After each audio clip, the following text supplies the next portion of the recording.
¿Cómo les va? Continuamos con nuestra vinculación. Antes de avanzar en el tema de la Constitución, quiero encomendarles una tarea. Ya tenemos el trabajo sobre las cuestiones de límites de la República Argentina con sus países vecinos. Y ahora quiero encomendarles que busquen a través del Google el concepto naciones sin Estado. Van a aparecer algunos de los cuales ya hemos hablado y otros que no he mencionado, pero que a veces se confunden porque en realidad son estados que pretenden serlo y aún no obtienen el reconocimiento pleno, ya sea porque tienen una diferencia con algún estado en particular o un grupo de estados. En esa situación tenemos estados que tienen escaso reconocimiento de otros, u otros estados que tienen mucho reconocimiento, pero hay algún estado importante que no lo reconoce. Por ejemplo, tenemos lo de China, que ya lo mencioné, o sea, la República Popular de China, China continental, no reconoce a Taiwán, ¿sí?, que es la que se denomina China nacionalista o República de China, y viceversa, no se reconocen mutuamente. O el caso de Corea del Norte, que no reconoce a Corea del Sur, y tampoco Corea del Sur a Corea del Norte. Y tenemos algunas situaciones que tienen poco reconocimiento, pero que tienen algún vecino inmediato que obviamente no está de acuerdo con su existencia como Estado. Por ejemplo, Kosovo en Serbia. Kosovo se separa de Serbia en el 2008 y por supuesto Serbia no lo reconoce. O tenemos casos como Osetia del Sur en Georgia, donde inclusive ha habido enfrentamientos bélicos, que Osetia del Sur pretende anexarse a Osetia del Norte. Osetia del Norte es una república que es parte de la Federación Rusa. Osetia del Sur está en territorio de Georgia y quiere separarse de Georgia. Tenemos el caso de la República Turca del Norte de Chipre.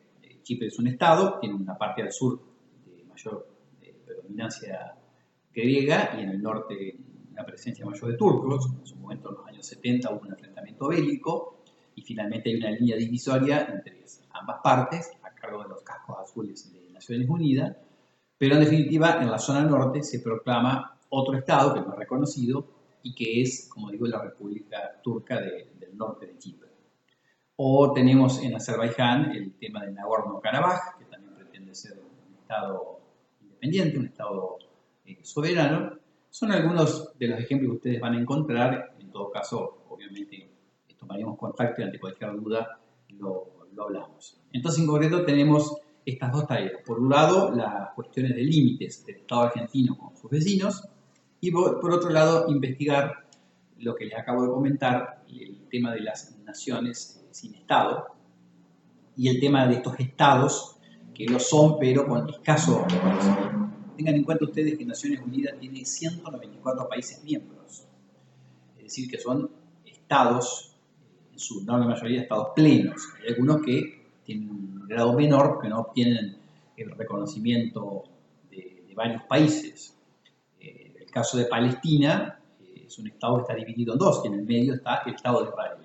Palestina tiene en la Franja de Gaza, esa parte está gobernada por Hamas, que es un organismo político-militar, y del lado de Cisjordania, gobernada por la Autoridad Nacional Palestina. Israel reconoce a Palestina, pero al revés, no se da lo propio.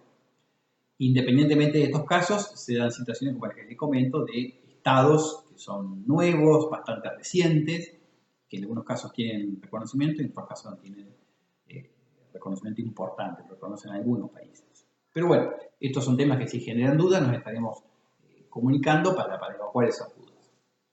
Regresando al tema de la Constitución, que dijimos es la norma fundamental para organizar jurídicamente un Estado, implica manejarnos especialmente con la Constitución.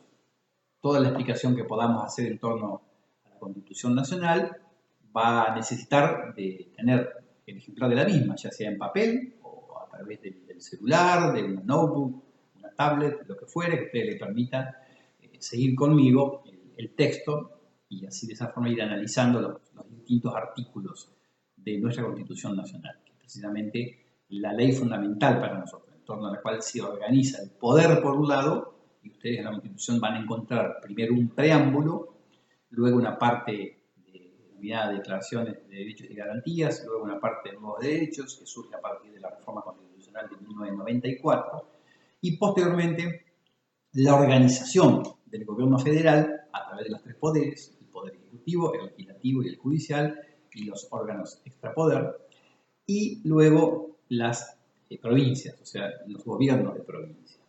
Ese es el esquema que presenta nuestra Constitución, que es una Constitución federal. Entonces vemos allí, por un lado, la organización del poder, a través de la división de poderes y el poder del Estado federal y los poderes de las provincias, y por otra parte, los derechos y garantías con que cuentan los ciudadanos, que no solo implican el reconocimiento individual a cada uno o colectivo, sino también fijar en favor de los ciudadanos los límites al poder, ¿sí? Entonces, la organización del poder por un lado, como dije, el poder federal, el poder de las provincias, y por el otro, los derechos y garantías de los individuos ciudadanos y de la colectividad de los ciudadanos. Nuestra Constitución tiene un preámbulo, como comenté recién. No todas las constituciones lo tienen. De hecho, la Constitución de la provincia de Entre Ríos carece de preámbulo. Pero la Constitución Nacional sí lo tiene, y allí hace referencia a las provincias preexistentes y a los pactos preexistentes.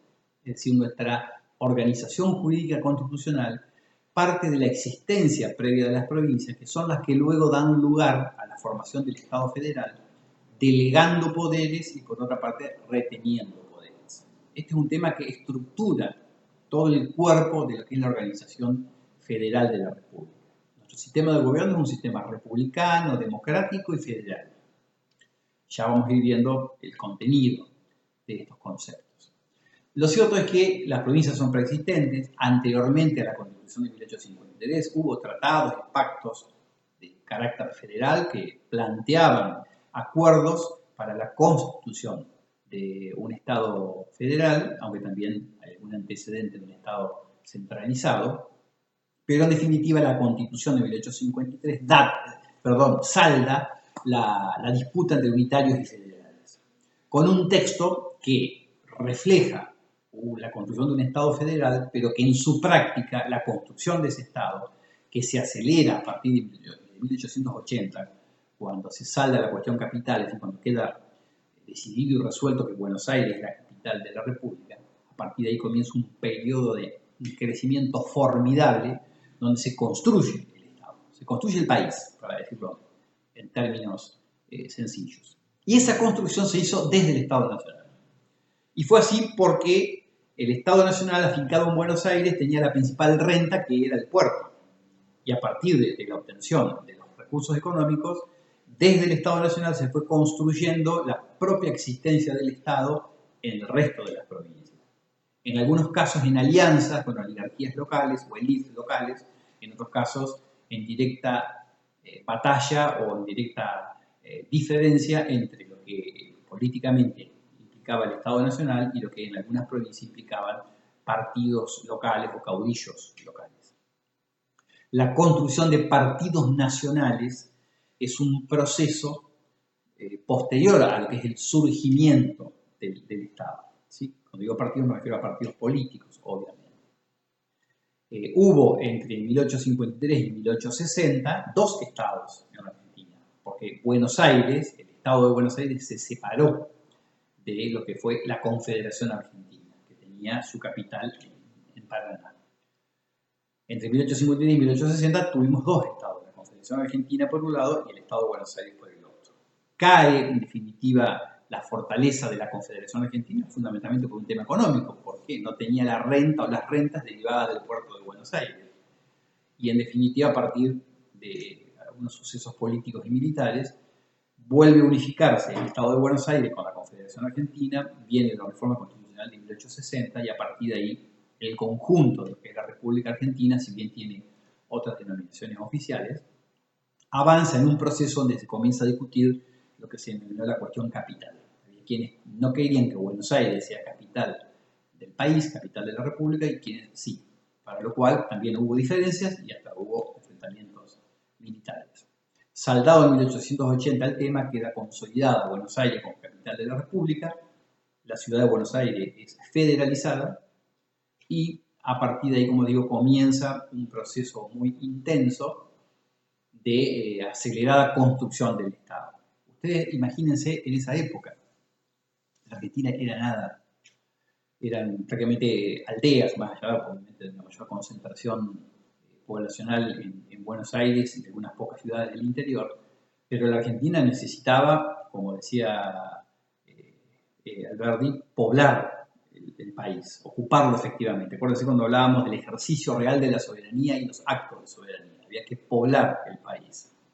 Y por otra parte necesitaba educación, que lo reconocemos a Sarmiento su impronta. En definitiva, el saldo de estos dos enormes pensadores de la República, como son Alberdi y Sarmiento, nos da un programa constitucional, un verdadero programa de gobierno que está reflejado en el texto constitucional que apunta precisamente a poblar el país y a educar al soberano, como decía Sarmiento. De la mano de este proyecto que se encarnó en el texto de la Constitución, viene la construcción del Estado.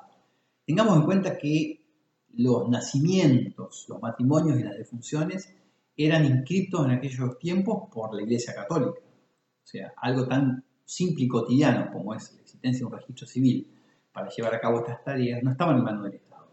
Esa era una actividad propia de la Iglesia. El Estado la recupera para sí y crea el registro civil, lo cual le generó un conflicto con la Iglesia Católica.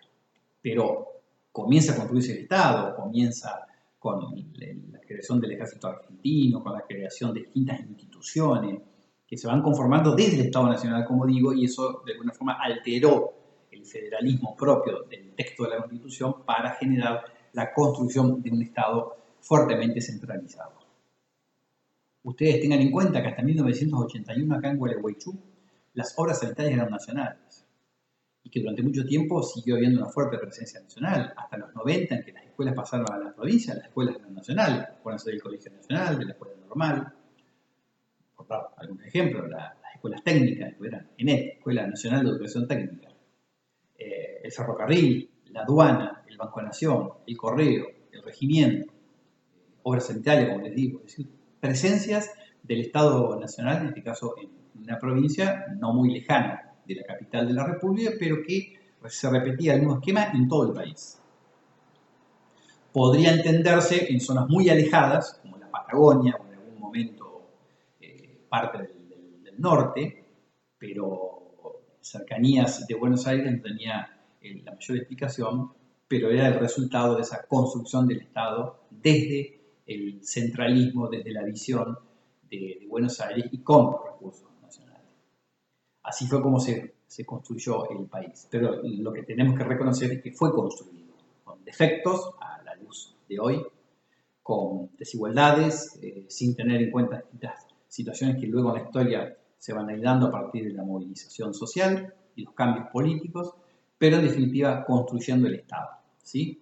Esto es lo que la generación del 80 legó. Por supuesto hay cuestiones que no nos gustan y críticas para formular. Pero bien, vamos avanzando ya entonces en el contexto de lo que significó contar con una constitución, saldar disputas intestinas y arribar en definitiva a un proyecto en común de creación de un Estado. Por supuesto, todo Estado, y obviamente democrático, contiene distintos sectores que pujan, que tienen distintas ideas políticas, distintas ideas económicas, distintas pertenencias, y eso es saludable para cualquier democracia porque hace la esencia la diversidad, la alternancia y la posibilidad de reflejar distintos pensamientos. En la disputa de las ideas surgen las mejores ideas. Así que este es un poco el desafío de lo que estamos comenzando a transitar al analizar y estudiar la Constitución. Pero esto ya va a ser materia del próximo encuentro. Hasta la próxima entonces.